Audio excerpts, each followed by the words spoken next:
Hello. So let us look at some of these questions together. So first, one of the questions that was requested by Zach was when we compose functions, how do we find the domain and range? So here comes the first one.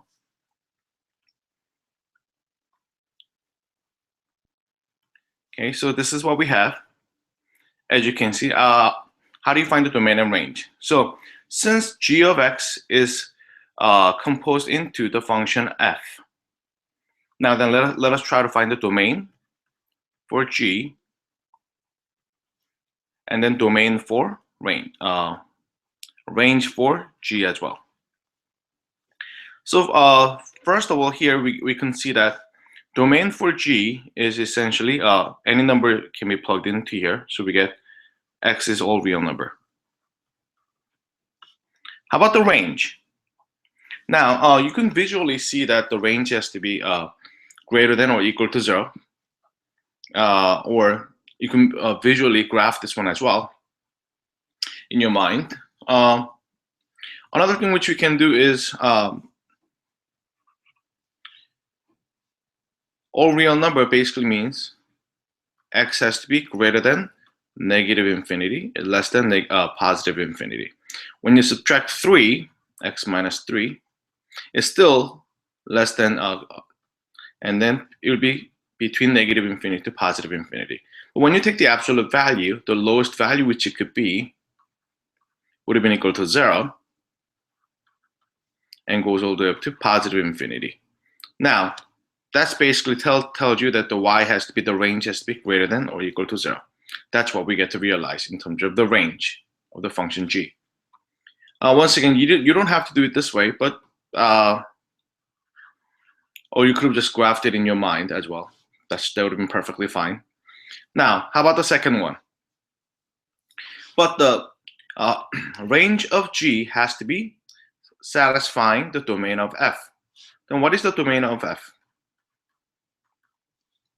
You can see that 10 minus 3x has to be greater than or equal to 0.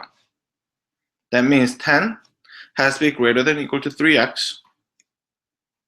Then x has to be less than or equal to 10 over 3. You see the input value domain of f is coming from the range of g. So therefore, what we get to realize is that the range, it seems like every value were okay, but in fact, only values allowed in the range is all the way up to 10 over 3. So when you combine these two things together, then this y comes from g has to be limited by upper limit by 10 over 3. But since the range is the same thing as absolute value of x minus 3, to find that x minus 3 of the absolute value, we know that that's greater than equal to 0 from here, but it has to be less than equal to 10 over 3. I know that this portion sounds looks a little bit redundant, but it's okay. Now, then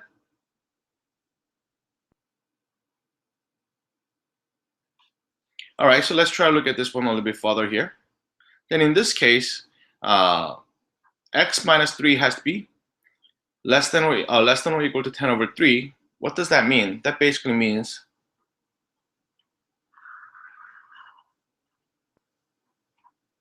above 3, when x is greater than 3, then that's equal to x minus 3 has to be less than or equal to 10 over 3. But when x minus 3 is less than 3, then we get to realize that the negation of x minus 3 has to be less than or equal to 10 over 3.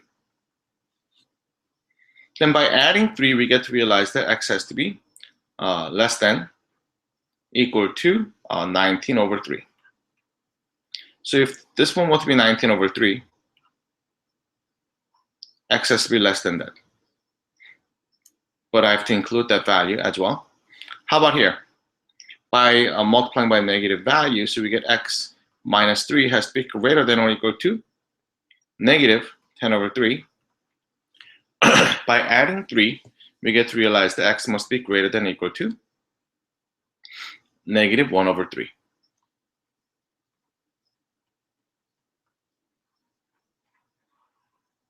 So that becomes my domain of the function.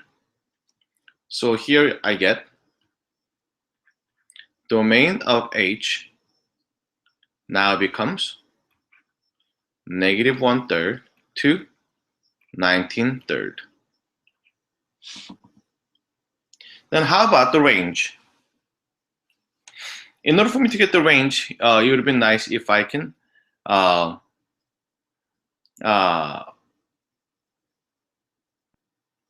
compose these two functions put together and then see what kind of formula we'll be end up getting. So I'm gonna, just for that sake, what I'm going to do is I'm gonna just erase this portion to make some space.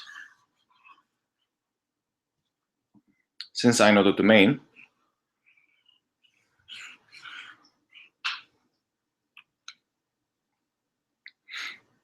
my x has to be greater than or equal to negative 1/3, and then 19 over 3.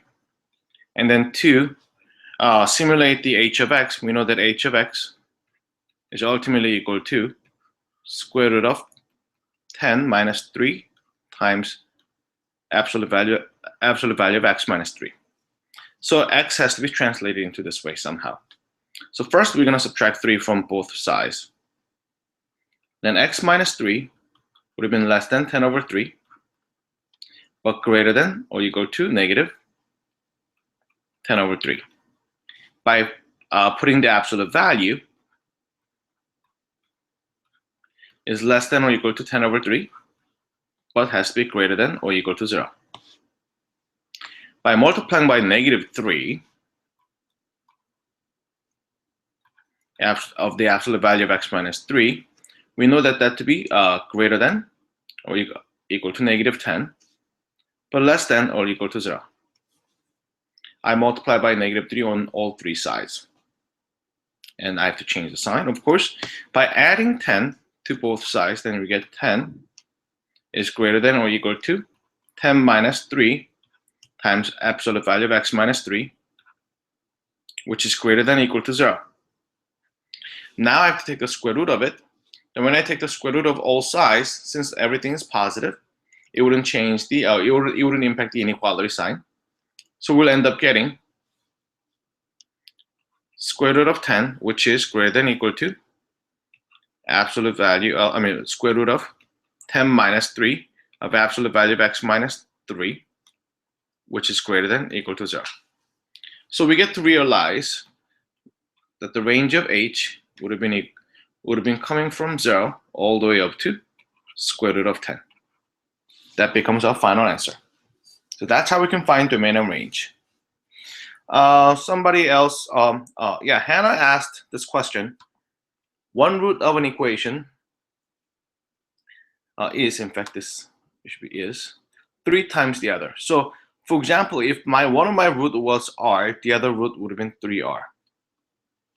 So now, wait a minute. I know value of a, value of b is equal to k, and then value of c is equal to 3. But I know something about a and c, which is product of the root. So what is the product of the root? 3r squared. But by the formula for product of the root will be equal to 3 over 4. So when I divide by 3, then r squared will be equal to 1/4. And therefore, r must be equal to plus or minus 1/2. Now then, the roots, I have two possible roots here. What if r is equal to 1/2? That means 3r must be equal to 3/2. You see, this value k comes from the sum of the roots. Then, in this case, r plus 3r must be equal to 2, which comes from negative k over 4, because negative b over a becomes the sum of the roots as well. So we get to realize that negative k must be equal to 8. That tells us that k must be equal to negative 8. So that's one value. But what if r is in fact equal to negative 1/2 instead of positive 1/2? Then 3r becomes negative 3 over 2. Likewise, the sum of the roots becomes -2, which is equal to -k/4. Doing exactly the same thing as before. And you can see that -k must be equal to -8. That tells us that k must be equal to 8. So that's how we can look into the second question. Now, if you have any more questions, please email it to me.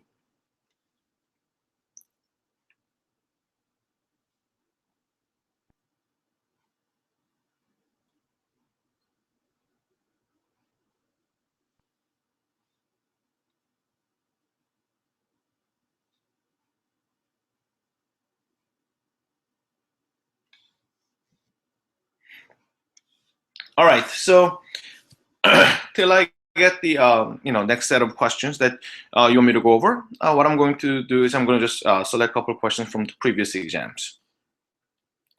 So here, this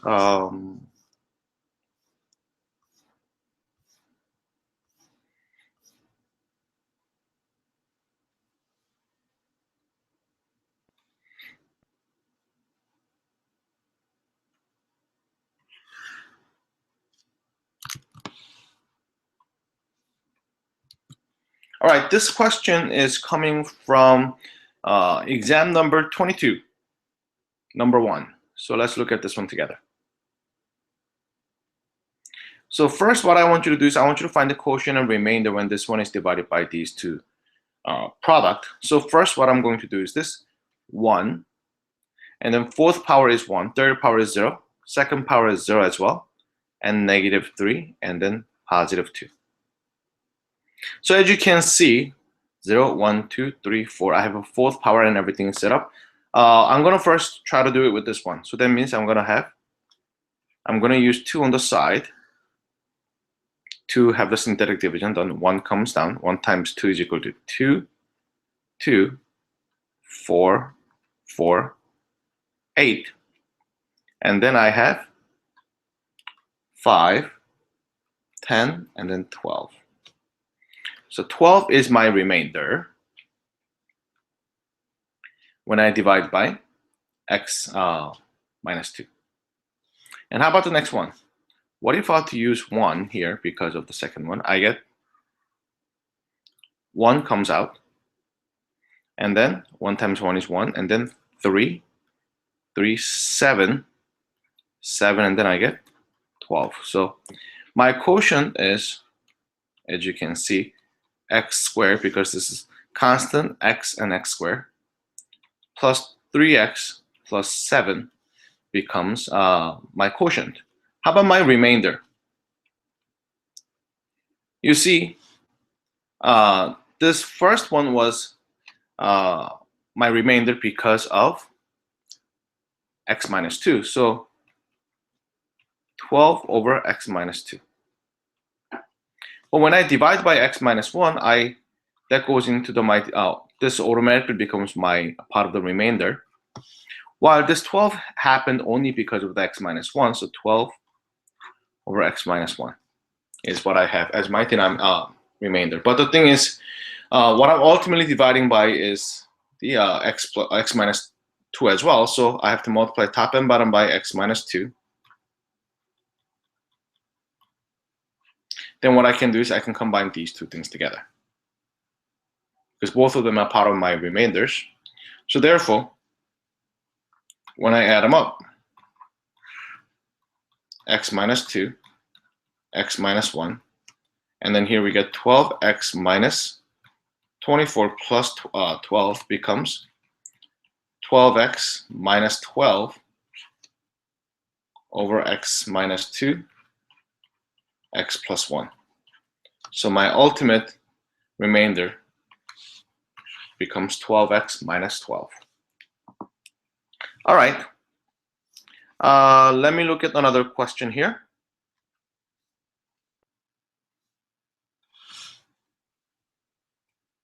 Okay, so find.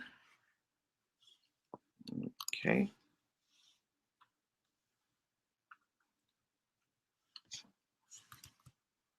Find all roots of this equation. So first, I have no idea what to use. So what I'm going to do is, by rational root theorem, my roots are factors of this one divided by factors of this one. So that means plus or minus 1 and plus or minus 1/2, essentially. So what if I were to use 1? Then I'll be getting 2 is the coefficient of x cubed, x squared, I don't have anything, x will be -3, and then plus 1. And then what if I were to simply use 1? Then I'll be getting 2, 2, 2, 2, -1, -1, 0. Oh, wait a minute, it works out. 1 is, in fact, one of my roots. Then I'm left with this one, which tells me that 2x squared plus 2x minus 1 equal to 0. That would have been another. That will give us the other two roots. And because we have to the third degree equation, we should have all three roots here. To find the value of x, I'm going to just use the quadratic formula. So I get -b plus or minus b squared minus 4. A becomes 2. And c becomes -1. All over 2 times over a, which is equal to 2. Now, then I get -2 plus or minus. This portion becomes 4, while negative makes it into positive. And then this becomes 8. Hence, we get 12 divided by 4.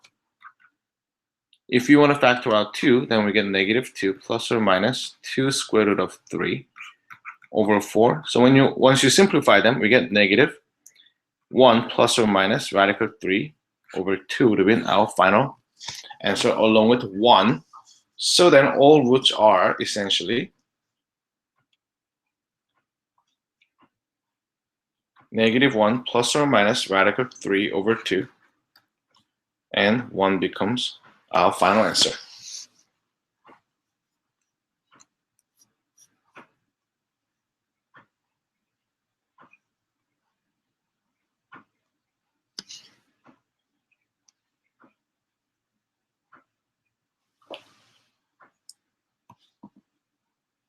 All right, so Cami just asked, can we go over exam number 2, number 5? So let's try to do that for a second. I'm gonna get that exam first.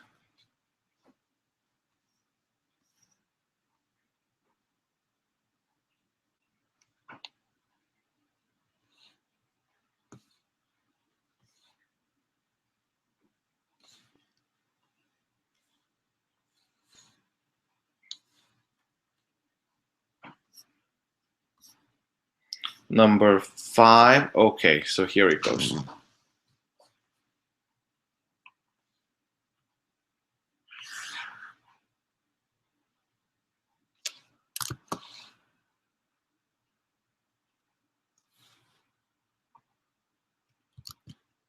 So this is the question.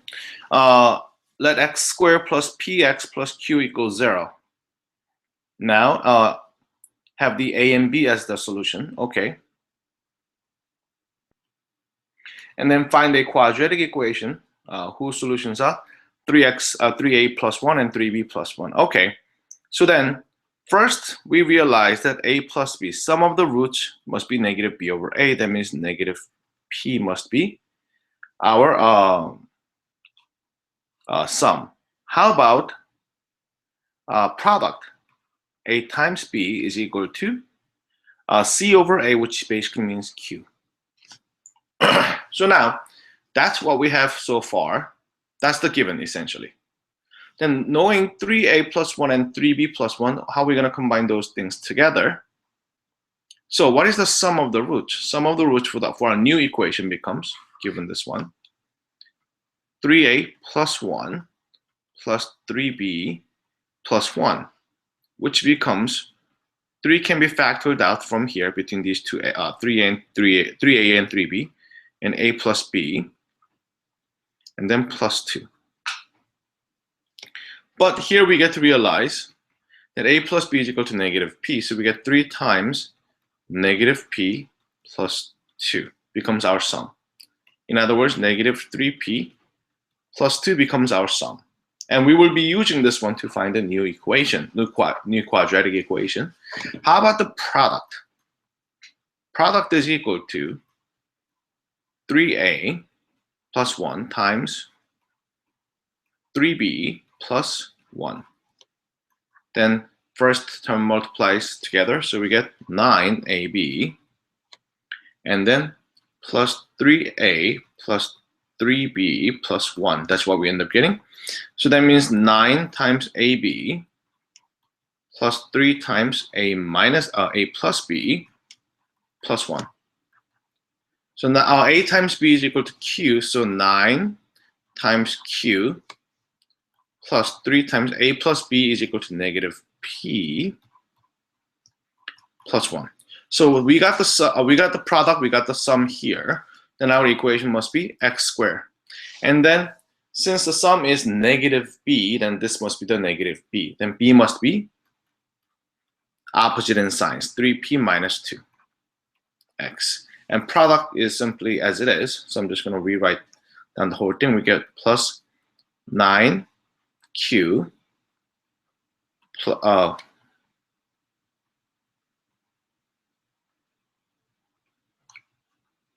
9q minus 3p plus 1 equal to 0. That becomes our equation. All right, so I'm hoping that it was okay. All right, let's look at the next question. By Evan, exam 3, question 8. Okay, exam 3. So I'm gonna just get that question first.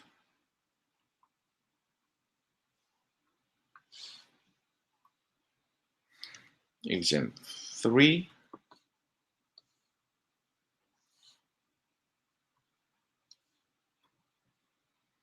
Number 8.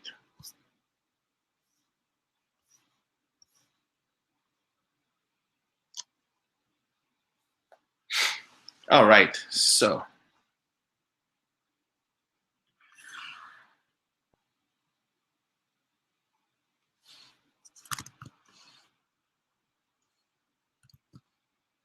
find the center and the radius of the circle that passes through those 3 points. So how are we going to do that? In fact, there are many different ways of getting it. First, let me try to get a graph paper.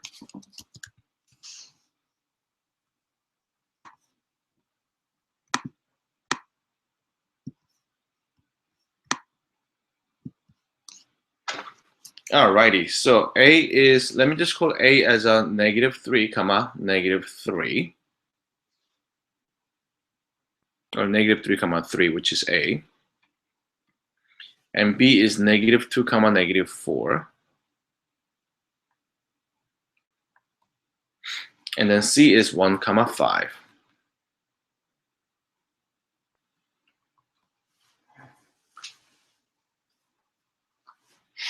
All right. All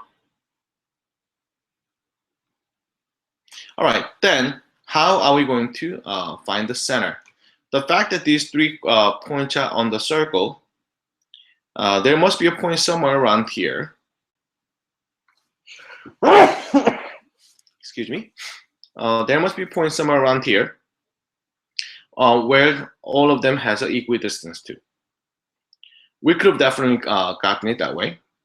Or another thing which you could have done was imagine there is some sort of a line between A and C.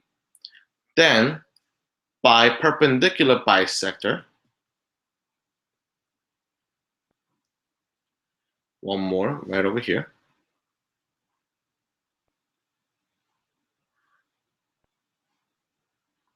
Or something like that. It's not that exact, but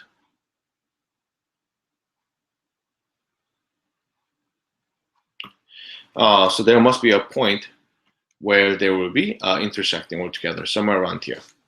Then in order for us to do that, first we need to find the perpendicular bisector. So for the perpendicular bisector for A and B, we need to figure out the midpoint for A and B first. Midpoint for A and B is -3 plus -2 divided by 2 is -5/2. And then 3 plus -4 divided by 2 becomes -1/2. How about the slope of those two lines?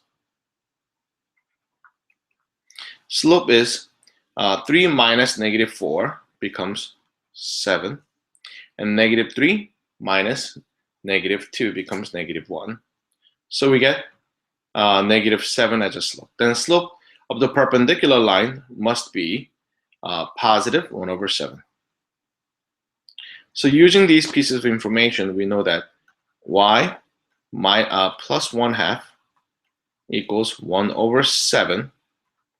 X plus 5/2 must be equation of the purple line right over here. How about the green line, meaning perpendicular bisector of AC? Then here we get -3 plus 1 divided by 2 becomes -1. And then 3 plus 5 divided by 2 becomes 4. So -1, 4 was the midpoint. All right, then how about the slope? 5 minus 3 becomes 2. And 1 minus -3 becomes 4. Becomes 1/2. So slope of the line perpendicular becomes -2. Then using this point, we get to see that y minus 4 is equal to -2. X plus 1. That's basically what we end up getting. So now, at this point, let me just try to simplify the green equation, and then maybe I can substitute that in over here. And here y is equal to -2x minus 2, but adding 4 becomes +2. So then I can put this one in place of y, so then I'll be getting -2x plus 2 plus 1/2 is equal to x/7 plus 5/14. Now, just to make everything a bit simpler, I can multiply everything by 14. Then here I'll get -28x, and then plus 28 plus 7, and then which is equal to 2x plus 5. Then I can see that bring 2x over to the other side, I'll be getting -30. X must be equal to -30. Therefore, x must be equal to 1. If x equal to 1, what's the value of y? I can put in any of the two locations here, either green equation or the red equation. So if I were to just use the green one, y must be equal to -2 times 1 plus 2. Oh, that's equal to 0. So our center must be 1, 0. So that's one way for us to do it. And it seems like I was able to see that there's something very similar to that over there. All right.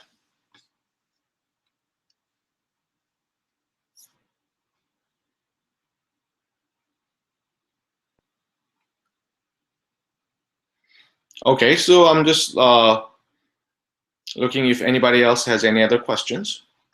Then what I'm going to do is this. I'm gonna move on to the next question.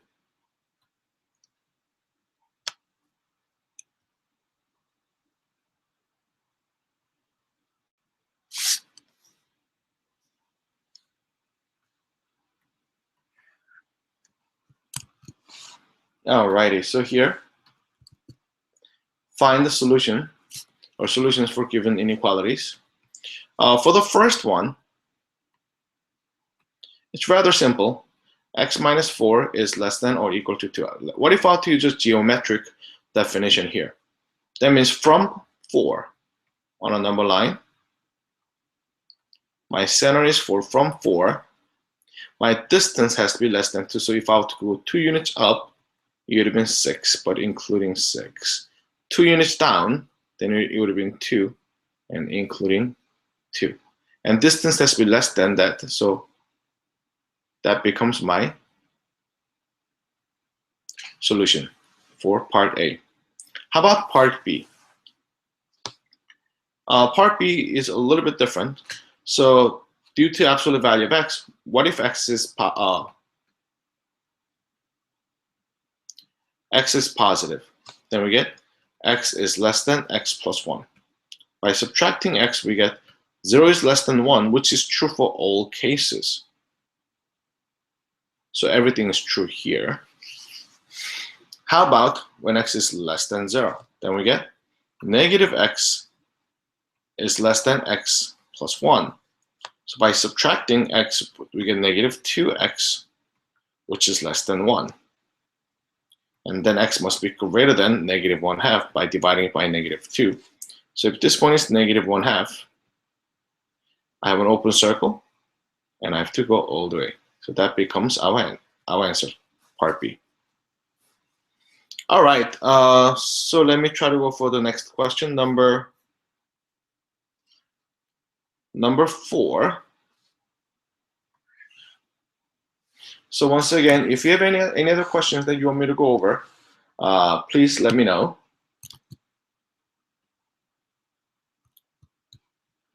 So number 4, meanwhile, I'm just going to go through a couple of questions here and there. So that's what I want you to do. There are many different ways of getting the answer correct, but I'm just going to use the number line. And I can see that 2 can be one value which we have to set it up, and then negative 5 is the other one. So what if I set this is negative 5, and this is 2? When the values of x is less than negative 5, then both absolute value expression within the absolute values were negative. So we get negative of x minus 2 plus, or should I say negative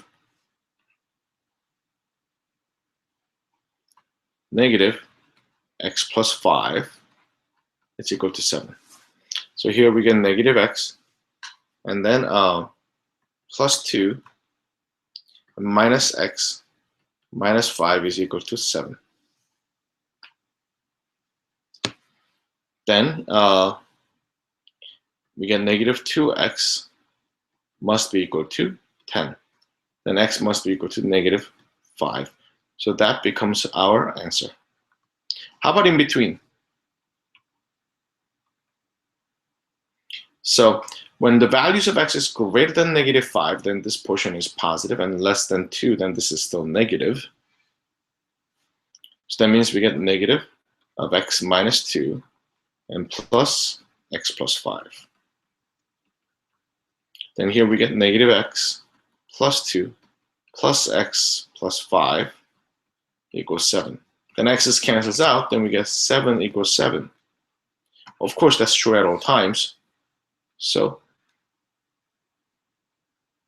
that's what I can say about the middle section. How about the last section? So when the values of x's are greater than 2, then both of them are positive. So then we can just simply write it as x minus 2 plus x plus 5 has to be equal to 7. Then we get 2x plus 3 is equal to 7. We get to see that 2x must be equal to 4. Then x must be equal to 2, which is the last value right over here. So that will be our answer, negative 5 to 2.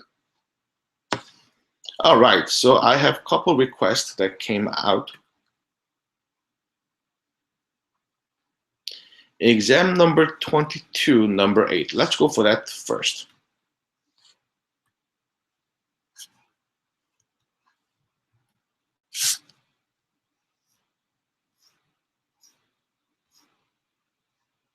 All right, so number 2 would have been this one, and number 8.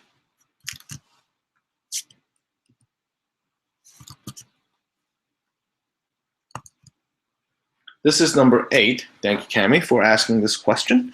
So what we like to do is this. Let's try to, since we have inequality, why don't we try to find the equation first? So x cubed minus 2x squared minus x plus 2. What if you want to find the values that make this one equal to 0?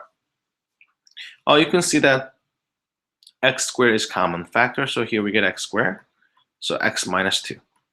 But here I can factor out negative sign, then x minus 2 is there as well.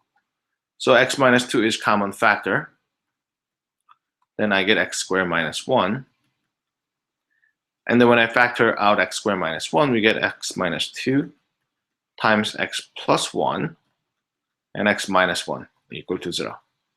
That tells us that the value of, or values of x has to be 2 or negative 1 and 1, those three values. So what I'm going to do is I'm going to just use the number line. And then negative 1 is around here, let us say. This is 1 and this is 2. Then, since this is a positive coefficient cubic function, this overall sketch would have been something like this. Or let me just try to do it with different color.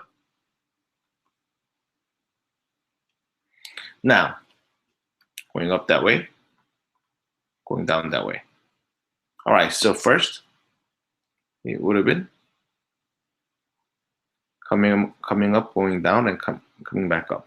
But what I'm looking for, here is that I'm looking for sections where things are less than 0. So which is this portion, less than 0 because they're below the x-axis. Another one would have been right over here. So we have two sections here. So our final answer should be values of x such that x is less than negative 1 or equal to negative 1, or x has to be greater than 1 or less than 2. So that becomes our final answer. All right, so that was number 8. If you have any questions, please just email it to me. Otherwise, I'm just going to go for another question here.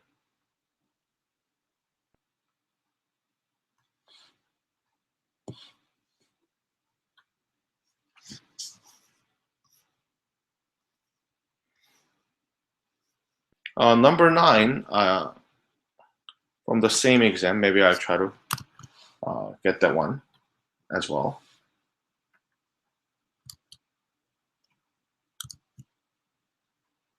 So first, if you want, I can square both sides. Then I can see that x plus 2 times the radical x times radical 2x plus 1. And then plus 2x plus 1 equals 25. Now, then I can bring all the values of x onto one side and leaving the radicals by itself. Radical x times radical 2x plus 1. That must be equal to, by subtracting 1, we get plus 24. And then x, well, I forgot 2 here. X plus 2x becomes 3x, so minus 3x. So then what I can do is I can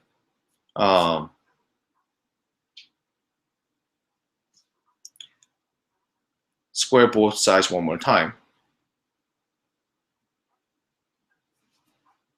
So once I have done that, then I get here 4 times x times 2x plus 1. That's what I'll be getting. On the right side, I'll be getting 9x squared minus 3 times, so 144 x, I believe, plus 24 squared, whatever that large number would have been. So when I distribute these values, then I end up getting 8x squared plus 4x must be equal to 9x squared minus 144 x plus 24 squared. By subtracting 4x and then 8x squared, then we get 0 equals x squared minus 140 x plus 24 squared. Then I'm hoping that I should be able to factor this one. So 24 squared must be coming from 24 times 24. And then this one comes from 3 times 8, 3 times 8. And then here we get 2 times 4, 2 times 4, and 2 times 2 times 2 times 2. So essentially we get, oh actually this is 148, my bad. When I subtract 4x, essentially what I'm getting is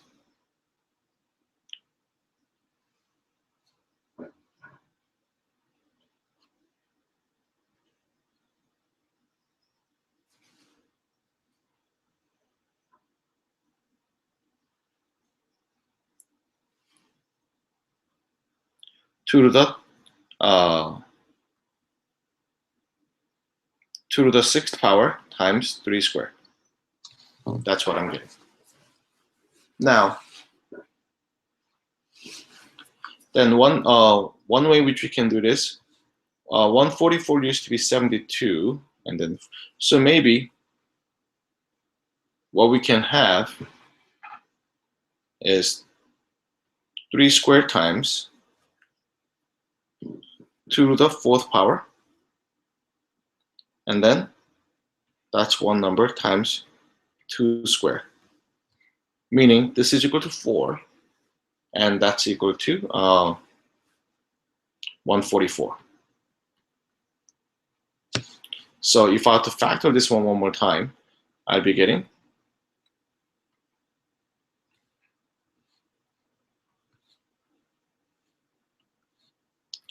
0 equals x minus 4 times x minus 144.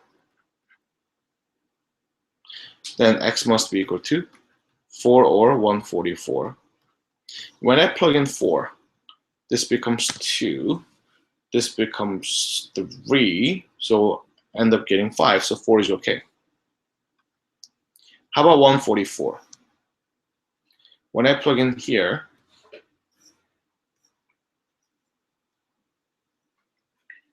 square root of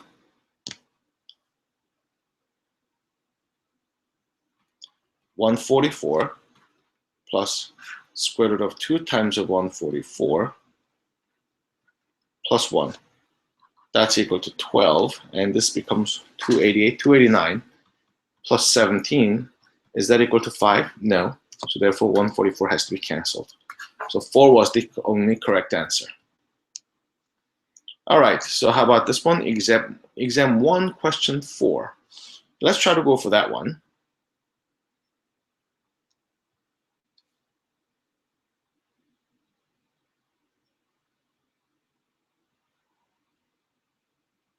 So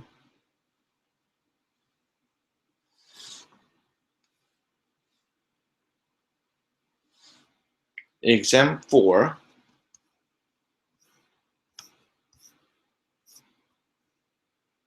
or actually it was Evan mentioned the exam 1, question 4. So let's look at that. Exam 1, question 4.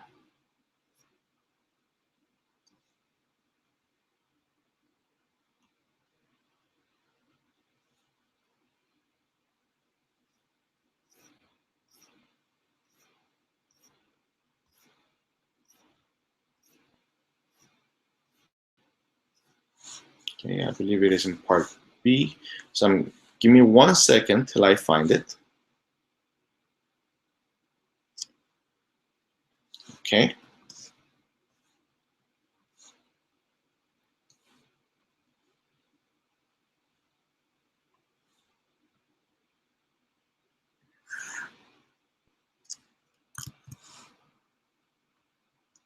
Alrighty, so thanks, Evan. So we're going to look at this question. 48n be a cube of a positive integer, where n is greater than 1. What is the smallest value of n? Now, 48 times n. So let's try to break down 48. What actually makes 48? That's 3 times 16, which is equal to 4 times 4, 2 times 2, and then 2 times 2. So in fact, 48 is 2 to the 4th power times 3.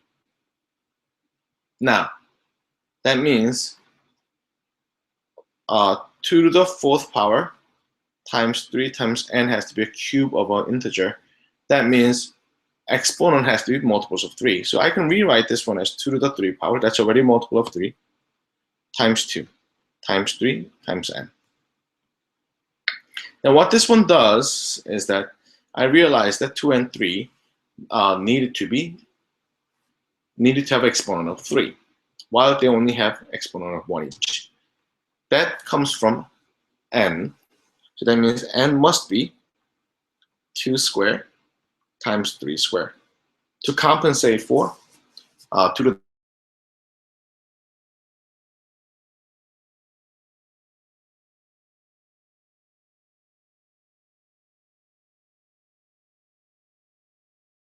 All right, so that was our solution. Okay, let's go for the next one. So Noah sent us another, Noah sent the first question here. Question 2 on exam 23. So,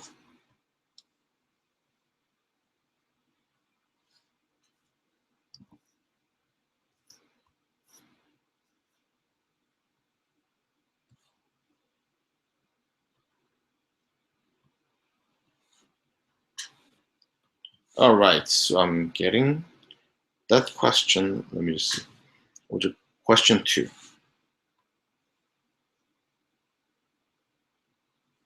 Okay, question 2 was in fact rather interesting, yet simple question. So here it goes.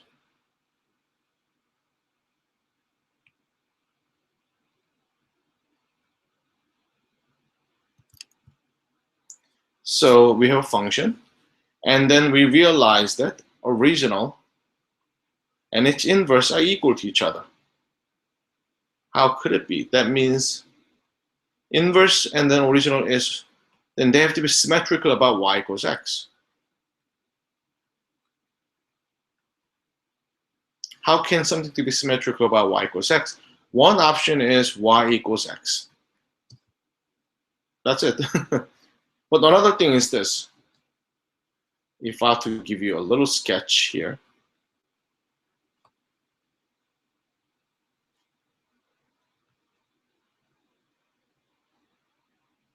Let us say that's equal to y equals x. So the line itself will be symmetrical to itself. Another one would have been this.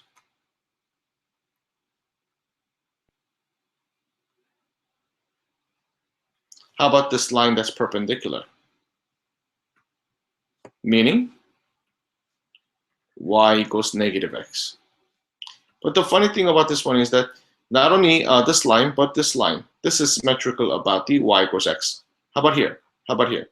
Meaning, as long as the slope is -1, anything would have been okay, and it will always be symmetrical to y equals negative x. So therefore, I can just call it as plus b. And there are many other ways for you to compose this kind of functions. All right, so that was number 2.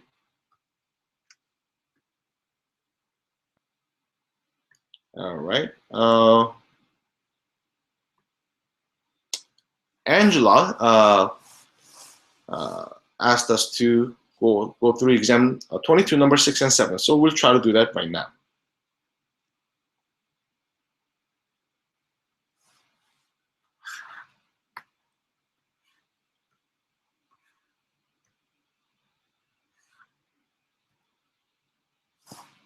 Alrighty, number 6 and 7. Number 6.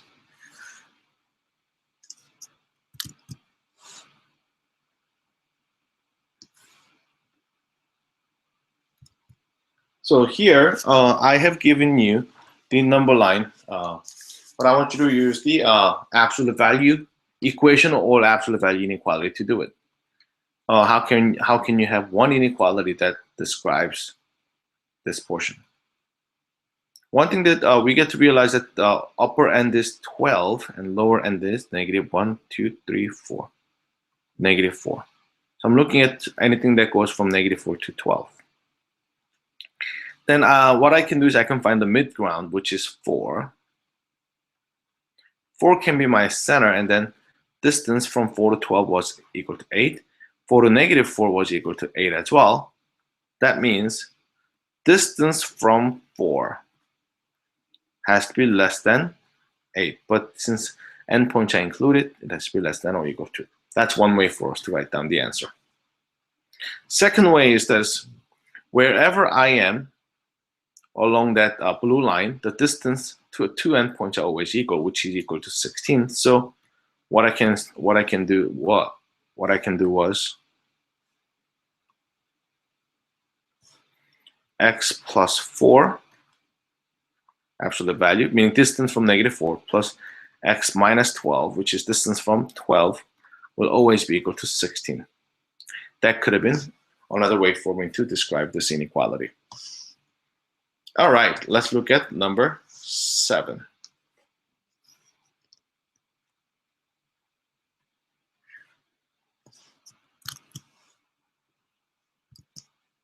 All right, how do you find the solution for this one? What we can do is I can first try to see where this one is positive and negative. To do that, x squared minus x minus 6, I'm going to set that equal to 0. Then I can easily see that x minus 3 and x plus 2 can be factored. Then when I draw the number line, negative 2 and 3, and you can easily see that since the leading coefficient is positive, so that will be the parabola that passes through. This one was positive, negative, positive. So knowing that fact, when inside of the absolute values are positive, then absolute value doesn't do anything. So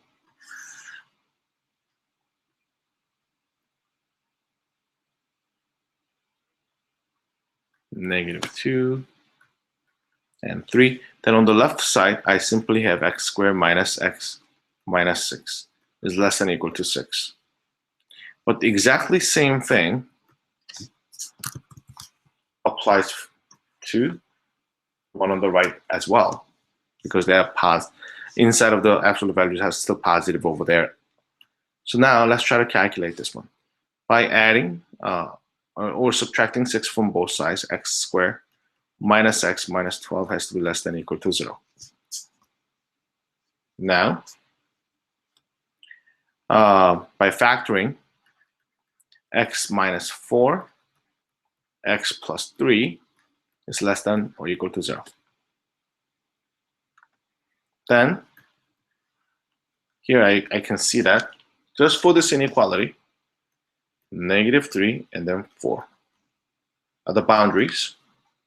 Since the graph of the x squared minus x minus 12 leading coefficient is positive, the parabola would have looked like this. That tells you that this is positive, this is positive, this is negative. But what I'm looking for is negative. So therefore, negative 3 to 4 would have been my answer.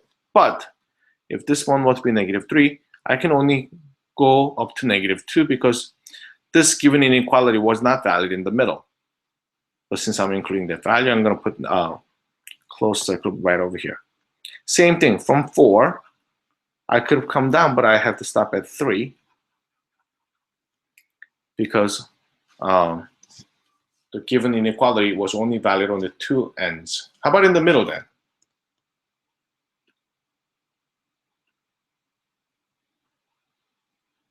All right, so how about this one? Middle one is The inside has to be negated, so we get negative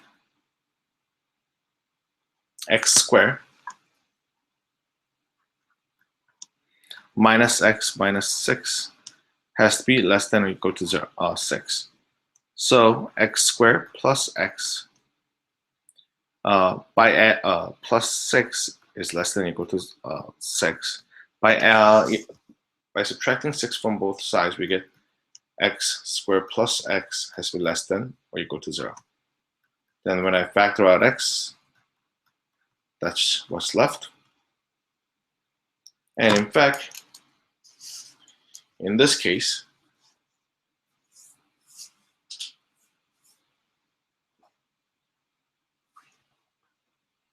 I forgot the negative sign over here. My bad.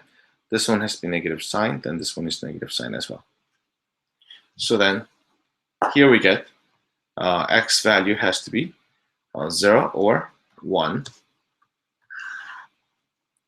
So then this is 0, this is 1. And when you look at the parabola, the leading coefficient is negative, then it would have gone something like this. Since I'm looking for the sections that are less than 0, this is the section, this is section, and this one is not. So from 0, I have to go towards the left. And I can only go up to here because after that, this inequality didn't satisfy the condition. So with circle, have a 1 and up. 1 and up. That would have been our final answer here. All right, so now let's look at a couple more questions here. Exam 23.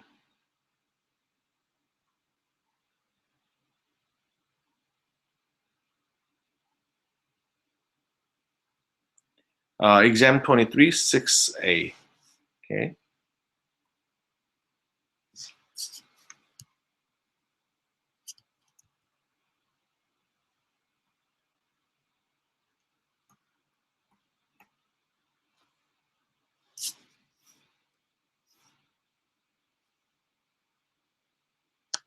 Okay, so let's look at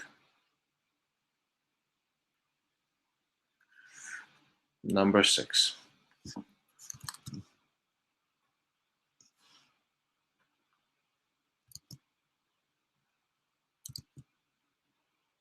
So here they are odd functions. What does it mean by odd functions here? You can see that g of negative x would have been equal to negative g of x. And h of negative x would have been equal to negative h of x, because that's the characteristic of odd functions. Now, how about a? A is g of negative x. I'm plugging in negative x, h of negative x. Then what is that equal to? Negative g of x multiplied by negative h of x. When negative negative becomes positive, which is g of x times h of x.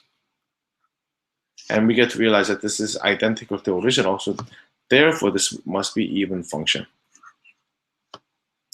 And then, how about part B? G of h of negative x. By plugging in negative x, I can see that negative sign can come out in h, so negative h of x. But the funny thing is, same thing applies to g as well. So whenever I have a negative of something, that's equal to negative of g of x. So we get negative g of h of x. And then when I plugged in the negative sign, negative x, I end up getting negation of the original. So this would be odd function. How about the last one? Absolute value of g of negative x. That's equal to absolute value of negative g of x. But absolute value always keeps the things to positive, so absolute value of g of x would have been identical to original, so we get even as well. All right, so that was one question. And then number 8.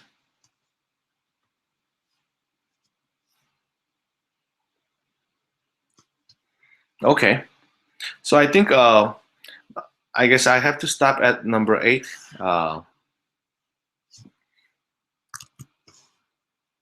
for today. So thank you for joining me, and then we'll finish up with this question. We realized that x-intercept of this function f of x was 3 and negative 2. That means f of 3 was equal to 0. That's what it means by having x-intercept. That gets you the y value of 0. And then f of negative 2 must be equal to 0 as well. Among many ways for us to approach this question, one way which we can do is this.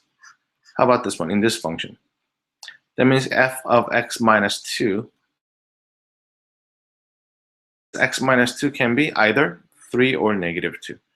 What if x minus 2 was equal to 3? That means x must be equal to 5. And then what if x minus 2 must be equal to negative 2? By adding 2's, x must be equal to 0. So in that case, 0 and 5 were the new x-intercepts of part A.